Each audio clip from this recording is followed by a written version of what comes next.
Hey guys, welcome back to my channel. Today has been quite busy for me. My baby girl and I had our 6-week follow-up appointment. She had her pediatrician appointment and I had mine with the OBGYN. And we started off the day with her appointment just to make sure that she's growing properly, she's gaining weight, and if she's meeting certain milestones, like is she starting to smile, is she starting to look at you a little bit more. So those little things. The other thing we also did at the pediatrician was, some of you may not agree with, but we did give her her first vaccine. It was just 2 of them, one by mouth and the other one on her thigh. Of course, the one on the thigh she was not excited about, but she didn't cry very long. She obviously cried when the needle went in, but as soon as I carried her, she was fine and she fell asleep because she was already tired at that point. And the other one by mouth, she was taking it like nothing. Like I was kind of surprised. I thought she was gonna not like the taste of it, and she was taking it like nothing, which was good. But other than that, the doctor said she looks good. She has another follow-up appointment in 3 weeks. And we'll see what happens there, what the doctor is going to recommend or what the milestones will be then. But yeah, her appointment was like nothing. Then fast forward to now, I just got my appointment, and it was my 6-week appointment. So today was to see how my stitches healed, to see if I could have intercourse, if I could work out, and yeah, just see how how I'm feeling. Do I have postpartum depression? Those things were what we were discussing. The doctor said since she was already going to be checking me, she went ahead and did a Pap smear, because the last time I did it was December 2018, and then I got pregnant, or I did my embryo transfer of May 2019, so 5 months later. Actually, it was more like 4 months, because I did it at the very end of December and then did the embryo transfer at the very first week of May. That's besides the point. It was time for my Pap smear. So she was like, if everything looks fine, I should be able to do the Pap smear.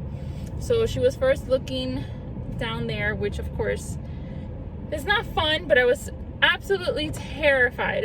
Terrified, because I know that area is sensitive. And she said that one of them, because again, I tore on the inside and she cut me from the outside, and she said one of them, she's like, you can't even tell where the stitches were, so that's fine. And then she's like, there's the other part where it still looks like it's healing. And she said while she was touching it, I could feel it sensitive. And there's times where certain things that I do, I can feel it a little bit sensitive, especially when I duck down and I'm wearing skinny jeans. It's kind of like squishes it when I'm ducking down to get something on the floor. So I know it's a little bit sensitive. It's not painful, but you just feel it. So she confirmed what I already thought. And she said no intercourse for another month, which I find it hilarious, because Matt today came up to me. He's like, you have to laugh. He's like, you're gonna get the okay. Sorry, I had to honk. People are just not moving. He said he was kind of excited. He's like, oh, you should be getting the okay to have sex. And now I have to tell him we're not having sex for another month, which, at this point, with all the IVF treatments or the fertility treatments and, postpartum and whatnot, like, not having sex, I feel like it's become a norm to us. It's something that we don't choose. It's something that medically we're not able to. But I just find it funny that today he's like, oh, you're probably going to be able to, you're going to get the okay to have sex. And I gotta break it to him, and I cannot wait to tell him. I'm gonna laugh, maybe, I don't know. And the other thing was, she said that I need to do sitz bath for the next month. She goes, try to do it twice a day for 20 minutes. Sit in Epsom salt water or whatever. And she goes, that should help accelerate the healing. And you know, since I've had the baby, I've had the sitz bath. You know, my mom told me to do it, the nurse told me to do it, and I guess like specifically the first 2 weeks, there was no way I was gonna sit in that. Like, between the bleeding and it just hurts. Like, down there, it hurts after having a baby. So for me, I was just like, I just didn't do it. So now that I feel better, I'm gonna go ahead and finally do it. So I want it to heal. She's not gonna check me again. So I gotta hope and pray that, and I'm sure within the next month it'll be fine. And she did the pap smear, which I was terrified about, obviously, because she's put speculum, I forgot the name, whatever, you know, the little duck looking thing in there. And she knew I was terrified, and she was like, I guess use extra lube. So when she put it in, it didn't hurt. But she did the pap smear. She said if anything comes back negative, we'll let you know. You should be fine. And what was the other thing? Oh, so then I asked her if I could work out. She's like, yeah, you can work out. Try not to do anything crazy. You know, try not to do squats or anything that's gonna irritate that area.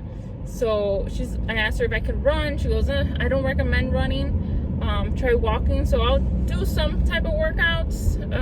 I don't know what I can do that's not gonna irritate that area, because I don't know. I honestly don't know, because I was gonna do cardio just to help with the weight loss. You know, I'm currently at, by the time I had the baby, or after I had the baby, because I gained weight after I had the baby, I was 180. I was originally 133, and today I weighed myself and I'm 149.8. So my original weight was 133, my postpartum weight was 180, so I'm there. So I'm getting there. I just wanted the workout to kind of help the process. So I don't know what I can do that's not going to irritate that area. The other thing, and the last thing she mentioned, she's like, oh, you know, you're not going to get on birth control. And I said, no, you know, last time we also agreed not to, because I saw her after 2 weeks, 2 weeks postpartum, I saw her.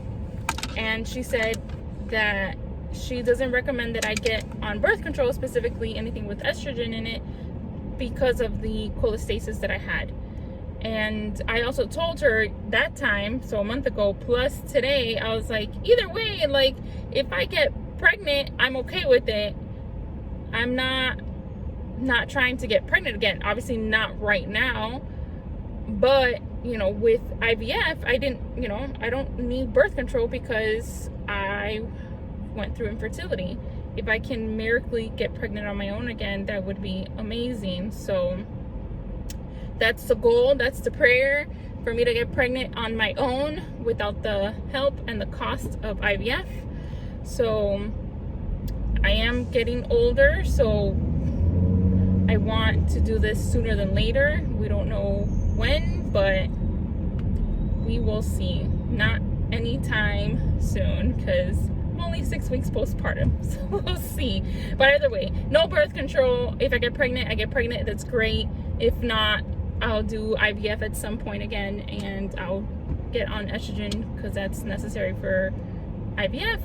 And chances are I'll probably get cholestasis again, unfortunately. But yeah, other than that, that was today. Nothing else. So now I'm on my way home. Probably gonna take me an hour to get home in this lovely Miami traffic. And I gotta tell Matt that no sexo for another 4 weeks. Let's see how that goes. I know. Yes.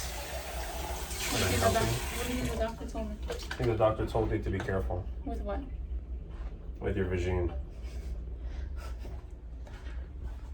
So are we having sex or not? You tell me. What did the doctor tell you? It's a big fat negative. Oh, for real? Yes. How come? She said, like, because obviously she stitched 2 areas. She said one of them is... Still healing? Yeah.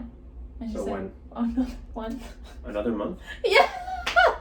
Why another month? What happened to, like, these are quick healing bandages? What the fuck is that? She said that one of them just seems it's Like healing, it's not healing? but it's not 100% there. Excuse me. Well, then don't I lay on it am and shit. talking to you. Hello, I'm talking to you. Don't walk away from me.